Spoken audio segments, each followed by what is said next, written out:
Exam ہونے سے پہلے ہی جو ہے وہ جواب بتا دے. ایگزام تو یہ ہے نا، اور جو رزلٹ ہے وہ آخرت کا دن ہے.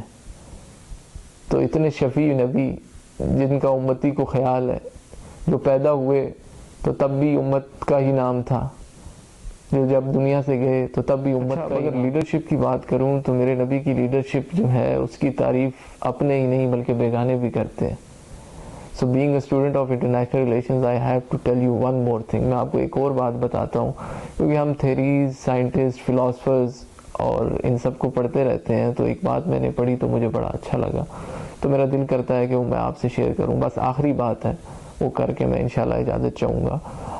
ایک بک پبلشڈ ہوئی تھی جس کا نام تھا دا ہنڈریڈس، اور the ranking of the most influential persons in the history. یہ جو بک ہے وہ لکھی گئی تھی کہ جو پوری دنیا میں سے ایسی شخصیات ہیں، اثر و رسوخ والی شخصیات ہیں، اور جو کسی سٹیٹس اور مقام و مرتبے والی شخصیات ہیں، ان کے بارے میں یہ بک لکھی گئی ہے. پوری دنیا میں سے 100 آدمی چنے گئے ہیں کہ جو اعلیٰ کمالات کے حامل ہیں. اور یہ بک جو ہے وہ لکھی ہے مائیکل ایچ ہارٹ نے، اور you can also search it on Google. He was a great researcher and scientist, بہت بڑا سائنٹسٹ تھا اور فلاسفر تھا. تو اس نے یہ بک لکھی. اچھا، اب اس نے جب 100 لوگ اکٹھے کر لیے تو اب اس کا دل تھا کہ میں 10 ایسے نکالوں گا کہ جو ان 100 میں سے بھی 10 ایسے آدمی ہوں گے کہ جو ان سے بھی بہتر ہوں گے. اس میں فریڈرک تھا، اس میں ہیلی تھی، اس میں پیٹر تھا، الیگزینڈر تھا، اس میں اور تمام بڑے بڑے، بلکہ حضرت عیسیٰ علیہ السلام بھی اس میں تھے، کیونکہ جو لکھنے والا ہے وہ کرسچن ہے اور وہ عیسائی ہے اور حضرت عیسیٰ علیہ السلام کے ماننے والا ہے. لیکن جب اس نے مسلمانوں کی لیڈرشپ کو پڑھا، جب اس نے مسلمانوں کے نبی کے بارے میں پڑھا صلی اللہ علیہ وآلہ وسلم، تو بس اس نے کہا کہ بس اس کے آگے میں نہیں جاؤں گا. اس نے ان 10 میں سے بھی اب اس نے یہ سوچا کہ پہلا نمبر کس کو دوں، کیونکہ کافی بڑے اثر و رسوخ والی شخصیات تھی، سب کی اپنی اپنی خدمات تھی، سب نے پوری دنیا پہ حکومت کی، بڑے بڑے نام اس میں تھے.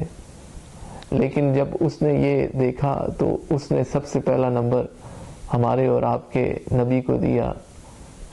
اور اس کی وہ وجہ بھی بیان کرتا ہے، وہ کیوں اس نے پہلا نمبر ان کو دیا. اس کی وجہ میں اسی کے کیا اس بک میں آپ کو وہی اسٹیٹمنٹ بتاتا ہوں. وہ کہتا ہے, my choice of Muhammad to lead the list of the world's most famous persons may surprise some readers and may be questioned by others, but he was the only man in history who was supremely successful on both religious and secular levels. وہ یہ کہتا ہے کہ ہو سکتا ہے کہ کچھ لوگوں کو یہ ناگوار گزرے کہ میں نے حضرت محمد مصطفیٰ صلی اللہ علیہ وسلم کو پہلا نمبر کیوں دیا، حالانکہ خود جو لکھنے والا رائٹر ہے وہ حضرت عیسیٰ علیہ السلام کا ماننے والا ہے اور وہ کرسچن ہے.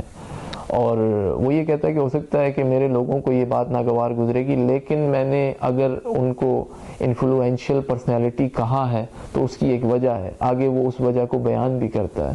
وہ یہ کہتا ہے کہ محمد founded the one of the world great religion and became immensely effective political leader. Today 13 years after his death his influence is still powerful. وہ کہتا ہے کہ محمد ایک ایسے لیڈر ہیں کہ جو خالی دنیا میں رہنے کے باوجود بھی ان کا اثر نہیں تھا، بلکہ جب وہ دنیا سے گئے تو اس کے بعد ان کا اثر اس سے زیادہ تھا. تو اس کی وجہ سے یہ بیان کی کہ دنیا میں جو لیڈر ہوتا ہے جب تک وہ ہوتا ہے اس کی چاہت، اس کی منشا، اس کی پاور، اس کا سٹیٹس رہتا ہے. لیکن محمد ایک واحد صلی اللہ علیہ وآلہ وسلم ایسے لیڈر ہیں کہ جو دنیا کے جانے کے بعد بھی جن کا اثر و رسوخ اسے ہی دنیا پر ہے، جن کی پاور اب بھی اسے ہی ہے، جن کی ویلیو اب بھی اسے ہی ہے، دلوں میں لوگوں کے مقام و مرتبہ ان کے اب بھی ایسا ہی ہے. تو میں نے پوری دنیا میں ایسا لیڈر کوئی بھی نہیں دیکھا کہ جس کا جانے کے بعد بھی دنیا پر ایسا اثر ہو کہ اس کے نام پر لوگ کٹ مریں، اس کے نام پر لوگ اپنا گھر بار سب کچھ لوٹانے کے لیے. اچھا، اس کو تھوڑا سا اور آسان میں کرتا چلوں تو آپ کو میں اس رائٹر کی بات اعلیٰ حضرت کی زبان پر سمجھا دیتا ہوں. آپ نے وہ ایک شعر کہا تھا نا کہ حسن یوسف پہ کٹی مصر میں انگشت زنا، سر کٹواتے ہیں تیرے نام پر مردان عرب. تو یہ رائٹر وہی کہنا چاہ رہا ہے کہ وہاں پہ تو خالی انگلیاں کٹی تھی نا، تو یہاں آج بھی لوگ سر کٹوانے کے لیے تیار ہیں. چاہت ہے یہ اس نبی کی محبت ہے جو امتیوں کے دلوں میں آج بھی ویسے ہی شامل حال ہے، ویسے ہی لوگ آپ کے لیے تڑپتے ہیں۔ تو اللہ تعالیٰ جو میں نے کہا آپ نے سنا اپنی بارگاہ میں قبول فرمائے۔ اور لاسٹ کلپ کا کافی اچھا رسپانس آیا تھا، اور اس کلپ کو بھی اسی طرح آپ شیئر کریں، لائک کریں، اور آگے اب آپ تک اس میسیج کو بھی پہنچائیں۔ تو انشاءاللہ جلد ہی نئے میسیج کے ساتھ ملاقات ہوگی۔ السلام علیکم ورحمۃ اللہ۔